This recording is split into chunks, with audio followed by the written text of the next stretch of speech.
जेव्हा देवेंद्र फडणवीस अयोध्येत कार सेवा करत होते, राज ठाकरे भारतीय विद्यार्थी सेना उभारत होते, अजितदादा साखर कारखान्याद्वारे राजकारणात एंट्री घेत होते, एकनाथ शिंदे बेळगावच्या तुरुंगात पोलिसांच्या लाठ्या खात होते, तेव्हा उद्धव ठाकरे काय करत होते?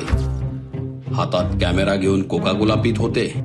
उद्धव ठाकरे, आदित्य ठाकरे, सुप्रिया सुळे आणि राहुल गांधी यांच्यातील साम्यस्थळे हे कधीही स्वतःच्या हिमतीवर निवडून आलेले नाहीत. यांनी ग्राउंड लेव्हलला काम केलेलं नाही, उन्हातानात फिरून पक्ष वाढवलेला नाही. यांनी कायमच एसी केबिनमध्ये बसून कार्यकर्त्यांना आदेश दिलेत.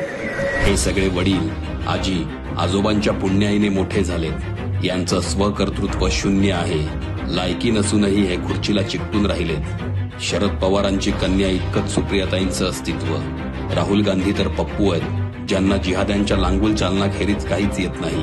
उद्धव ठाकरेंना वडिलांचा पक्ष